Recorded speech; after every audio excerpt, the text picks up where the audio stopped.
Hello students, জ্ঞানজ্যোতি coaching সেন্টারের পক্ষ থেকে তোমাদের আরেকবার স্বাগত জানাই।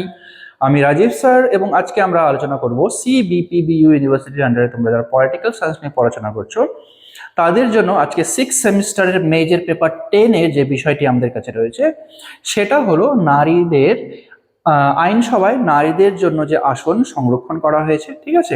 তো সেই বিষয়ে আজকে আমরা আলোচনা করব, যেটা থাকবে তোমাদের 6 সেমিস্টারের মেজর পেপার 10 এর আলোচনার বিষয়ে। তার আগে তোমরা যারা আমাদের চ্যানেলে প্রথম এসেছো বা এখনো আমাদের চ্যানেলটিকে সাবস্ক্রাইব করোনি, তারা অবশ্যই চ্যানেলটিকে সাবস্ক্রাইব করো এবং পাশে থাকা বেল আইকনটিকে ক্লিক করে দিও, যাতে আমাদের পরবর্তী ভিডিওর নোটিফিকেশন তোমরা খুব সহজেই পেয়ে যেতে পারো। এছাড়া তোমরা যারা অনলাইনে আমাদের সাথে যুক্ত হতে চাও এবং আমাদের থেকে কোর্স পারচেস করতে চাও, তারা অবশ্যই স্ক্রিনে যে দুটো ফোন নাম্বার দেখতে পাচ্ছ, এই দুটো ফোন নাম্বারে আমাদের সাথে সরাসরি যোগাযোগ করে নিতে পারবে। অনলাইনে যেই সমস্ত সুযোগ সুবিধাগুলো আমরা তোমাদের জন্য রেখেছি, তোমরা আমাদের এখানে পেয়ে যাবে live classes, recorded classes, high quality notes এবং 100% কমন সাজেশন। মেজর স্টুডেন্টদের জন্য পুরো সেমিস্টারের অল সাবজেক্টের জন্য কোর্স ফি রাখা হয়েছে শুধুমাত্র 1199 এবং সেটাই মাইনর স্টুডেন্টদের জন্য রাখা হয়েছে শুধুমাত্র 699। এছাড়া গুগল প্লে স্টোরে আমাদের একটা অ্যাপ্লিকেশন রয়েছে, যেই অ্যাপ্লিকেশনটার নাম হলো পিস্টিকল এডুকেশন। তো এই অ্যাপ্লিকেশনটা ডাউনলোড করেও তোমরা আমাদের সাথে যুক্ত হতে পারবে এবং সেই অ্যাপ্লিকেশনের মাধ্যমে যে বিভিন্ন কোর্সগুলো রয়েছে সেই কোর্সগুলোর অ্যাক্সেস গ্রহণ করতে পারবে। তো চলো এবার মেন টপিকে আসা যাক, যেটা হলো আইনসভায় নারীদের জন্য কি কি আসন সংরক্ষণ করা হয়েছে। তো প্রথমে দেখো, গণতান্ত্রিক ব্যবস্থায় জনসংখ্যার অর্ধেক নারী হওয়া সত্ত্বেও নীতি নির্ধারণের পর্যায়ে তাদের অংশগ্রহণ ঐতিহাসিকভাবে অনেকটা কম, ঠিক আছে। গণতান্ত্রিক হিসেবে যদি আমরা দেখি, গণতান্ত্রিক ব্যবস্থায় পুরুষ এবং নারীদের জনসংখ্যা কিন্তু প্রায় সমান সমান, কিন্তু তা সত্ত্বেও গণতান্ত্রিক শাসন ব্যবস্থায় নারীদের অংশগ্রহণ ঠিক আগের থেকে কিন্তু তত বেশি দেখা যায় না, ঠিক আছে। খুবই কম, নারীদের অংশগ্রহণ খুবই কম। তো আইনসভায় আসন সংরক্ষণের মূল লক্ষ্য কি আছে? তো নারীদের জন্য যে আসন সংরক্ষণ করা হয়েছে তার প্রথম যে লক্ষ্যটা হলো লিঙ্গ বৈষম্য দূরীকরণ, ঠিক আছে। রাজনীতিতে পুরুষতান্ত্রিক আধিপত্য কমানো, ঠিক আছে। আগের থেকেই দেখা যায় যে রাজনীতিতে পুরুষতান্ত্রিক একটা আধিপত্য আগের থেকেই রয়েছে, ঠিক আছে। মানে পুরুষেরাই সব থেকে বেশি সেখানে অংশগ্রহণ করে থাকে। তো এই যে বৈষম্যটা রয়েছে স্ত্রী এবং পুরুষদের মধ্যে রাজনীতিতে অংশগ্রহণ করা, তো এই বৈষম্যটা দূর করা হলো প্রধান লক্ষ্য। দ্বিতীয় নম্বরে হলো সরাসরি অংশগ্রহণ করা। এখানে দেখো, নারীদের নিজস্ব সমস্যা এবং অধিকার নিয়ে আইনসভায় জোরালো কণ্ঠস্বর সুনিশ্চিত করা। যে নারীদের যে নিজস্ব যে অভিযোগগুলো রয়েছে বা সমস্যাগুলো রয়েছে এবং অধিকারগুলো রয়েছে, তো এই সমস্ত সমস্যা বা অধিকার যাতে তারা নিজেরাই আইনসভায় প্রস্তুত করতে পারে বা তাদের জন্য আওয়াজ করতে পারে, তো সেটাই হলো তাদের দ্বিতীয় নম্বরে যেটা আমরা গুরুত্ব ধরবো। তো এই জোরালো যে কণ্ঠস্বরটা সুনিশ্চিত করার জন্য কিন্তু নারীরা ধীরে ধীরে এই রাজনীতিতে কিন্তু অংশগ্রহণ করছে। আচ্ছা, তারপরে রয়েছে কি সামাজিক পরিবর্তন। নারী নেতৃত্বকে তৃণমূল থেকে জাতীয় পর্যায়ে পর্যন্ত প্রতিষ্ঠিত করা, একদম নিচের স্তর থেকে শুরু করে জাতীয় স্তর পর্যন্ত যাতে নারীরা অংশগ্রহণ করতে পারে, তো এটাও হলো তাদের একটা মূল লক্ষ্য। আচ্ছা, দ্বিতীয় নম্বরে কি রয়েছে দেখো, ভারতের প্রেক্ষাপট। তো ভারতের ক্ষেত্রে যে নারীরা রাজনীতিতে অংশগ্রহণ করছে, তো এখানে প্রেক্ষাপটটা কি আছে দেখো, নারী শক্তি বন্ধন অধিনিয়ম বা নারী সংরক্ষণ বিল যেটা রয়েছে, এটা হচ্ছে 2023 সালে ভারত সরকার একটি ঐতিহাসিক পদক্ষেপ গ্রহণ করেন, ঠিক আছে। ভারত সরকারের দ্বারা 2023 সালে একটা পদক্ষেপ নেওয়া হয় যেখানে এই বিলটা তৈরি করা হয়। ভারতের সংবিধানে 128তম সংশোধনী বিল, যা পরবর্তীতে 106তম সংশোধনী আইন হিসেবে পরিচিত হয়, ঠিক আছে। তো এখানে কিন্তু নারীদের জন্য যে নারী শক্তি বন্ধন অধিনিয়ম, এই বিলটা পাশ করানো হয়। সংরক্ষণের এখানে ব্যবস্থা করা হয় দেখো, লোকসভা এবং দিল্লির বিধানসভা এবং প্রতিটি অঙ্গরাজ্যের বিধানসভায় মোট আসনের যে 1/3 সংখ্যা রয়েছে, ঠিক আছে, মোট আসন যতগুলো রয়েছে তার 1/3 আসন নারীদের জন্য সংরক্ষণ করা হবে। তো এখানে লোকসভা এবং দিল্লির বিধানসভা এবং প্রত্যেকটি রাজ্যের মধ্যে যে আইনসভাগুলো রয়েছে, ঠিক আছে, প্রত্যেকটি রাজ্যে যে আইনসভা বিধানসভাগুলো রয়েছে সেখানে মোট সদস্য সংখ্যার 1/3 বা 33.33% আসন নারীদের জন্য সংরক্ষণ করার ব্যবস্থা করা হয়েছে।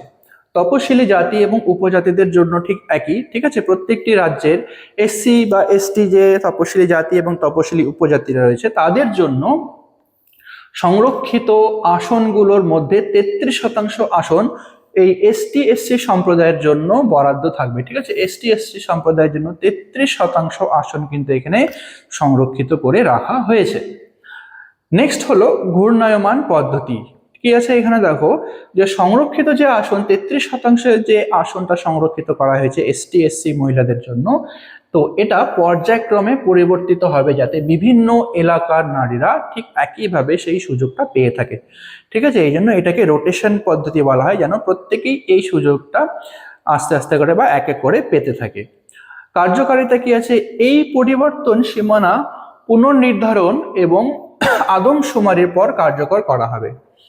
আচ্ছা, তৃতীয় নম্বরে রয়েছে স্থানীয় সরকারের সংরক্ষণ। স্থানীয় সরকারে যে নারীদের ক্ষেত্রে যে আসনটা সংরক্ষণ করে রাখা হয়েছে, এটা 73তম এবং 74তম সংবিধান সংশোধনের মাধ্যমে কিন্তু এই ব্যবস্থাটা গ্রহণ করা হয়েছে। তো ভারতের আইনসভায় সংরক্ষণের আগে স্থানীয় স্বায়ত্তশাসন প্রতিষ্ঠানে বা পঞ্চায়েত এবং পৌরসভায় 1993 সাল থেকেই 33% আসন কিন্তু নারীদের জন্য সংরক্ষিত করা হয়েছিল, ঠিক আছে।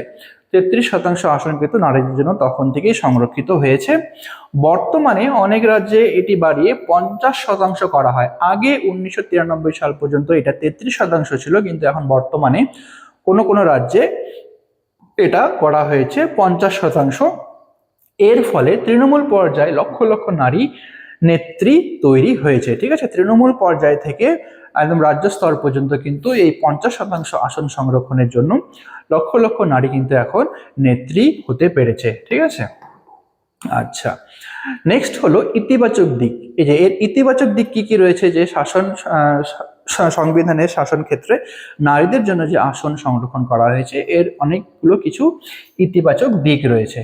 তো তারই মধ্যে প্রথম যেটা সুরক্ষা এবং অধিকার, প্রথম যে ইতিবাচক দিকটা আমাদের কাছে রয়েছে সেটা হলো নারীদের সুরক্ষা এবং নারী অধিকার। নারীদের প্রতি সহিংসতা, শিক্ষা এবং স্বাস্থ্য সংক্রান্ত আইন প্রণয়নে গতিশীলতা আসে, ঠিক আছে। নারীরা যখন নেতৃত্ব করে আইনসভায় বা যা রাজনীতিতে, তখন কিন্তু সহিংসতা, শিক্ষা এবং স্বাস্থ্য সংক্রান্ত যতগুলো আইন রয়েছে এই সমস্ত আইনে কিন্তু গতিশীলতা দেখা দেয়, ঠিক আছে। নেক্সট রয়েছে কি রোল মডেল। কি আছে দেখো, সফল নারী সংসদ সদস্যরা সমাজের অন্যান্য নারীদের আত্মবিশ্বাস গড়ে তোলেন, ঠিক আছে। আত্মবিশ্বাসী করে তোলেন যখন রাজনীতিতে নারীরা অংশগ্রহণ করেন, এবং সেই নারীদেরকে দেখে কিন্তু সমাজের বাকি নারীরা কিন্তু তারা আত্মবিশ্বাসী হয়ে ওঠে।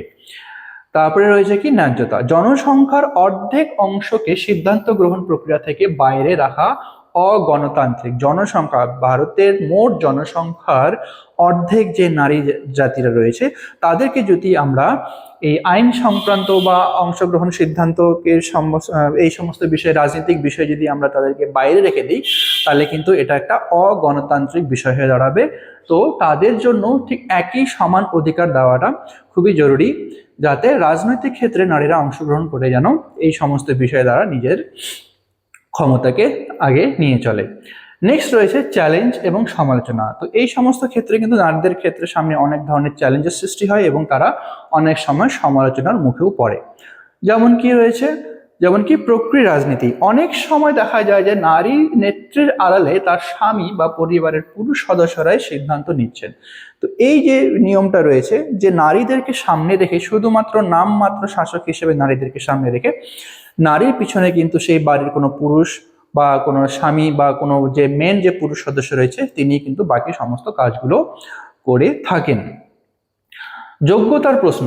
কেউ কেউ মনে করেন সংরক্ষিত আসনের বদলে যোগ্যতার ভিত্তিতে প্রতিযোগিতা হওয়া উচিত, যদিও বাস্তব সামাজিক বাধায় তা কঠিন, ঠিক আছে। অনেকে মনে করেন যে যার যেমন যোগ্যতা সেই যোগ্যতা হিসেবে যেন এই কোনো কোনো পদে নারীদেরকে নেওয়া হয়, কিন্তু বাস্তবে কিন্তু এটা এই নিয়মটা প্রয়োগ করা খুবই একটা কঠিন কাজ হয়ে দাঁড়ায়।